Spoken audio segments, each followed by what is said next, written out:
एक दिन भगवान विष्णु और माता लक्ष्मी बैकुंठ में बैठे हुए वार्तालाप कर रहे थे।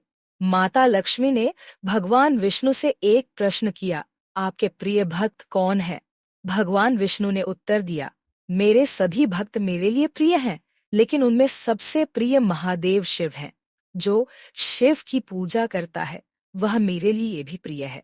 शिव की आराधना के बिना किसी भी तपस्या का कोई और जो व्यक्ति शिव की पूजा किए बिना भोजन करता है वह नारायण का द्रोही होता है। यह सुनकर माता लक्ष्मी दुखी हो गई। उन्होंने कहा, प्रभु, मैं तो इस सुख से वंचित हूँ क्योंकि मैंने आज तक शिव जी की पूजा नहीं की है। भगवान विष्णु ने उन्हें सांत्वना दी और कहा, आप दुखी मत होइए, क्योंकि शिव और मैं अलग नहीं हैं। मेरी पूजा करने से भी आपको शिव पूजा का फल प्राप्त होता है। फिर भी यदि आप चाहती हैं तो कमल के पुष्पों से शिव का पूजन कर सकती हैं। यह सुनकर माता लक्ष्मी शिव जी की पूजा करने के लिए तैयार हो गई।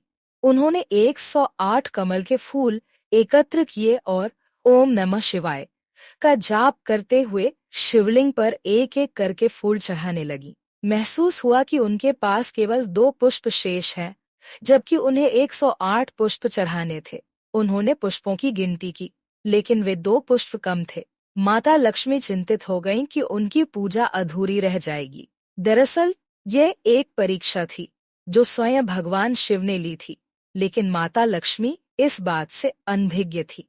अब माता लक्ष्मी को समझ नहीं आ रहा था कि वह क्या करे।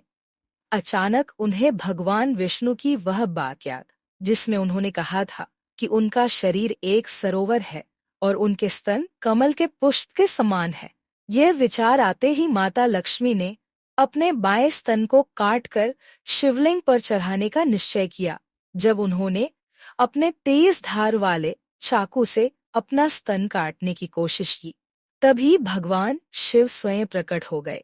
उनका दिव्य रूप अद्वितीय था।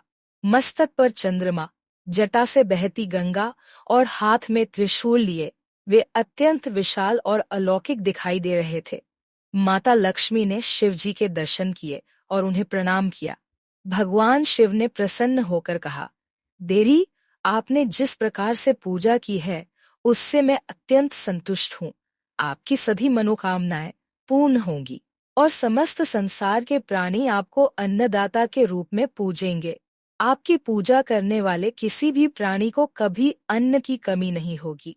इसके साथ ही आज आपने जिस प्रकार से अपने स्तन को शिवलिंग पर चढ़ाने का संकल्प लिया था, उसी के अंश से बेल के वृक्ष का जन्म होगा।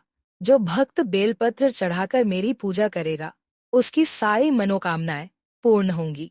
भगवान शिव ने आगे कहा, बेलपत्र के समान कोई अन्य पुष्प या सामग्री मेरी पूजा में श्रेष्ठ नहीं हो सकती, और जो भक्त बेलपत्र पर चंदन लगाकर मेरी पूजा करेगा उसे मोक्ष की प्राप्ति होगी।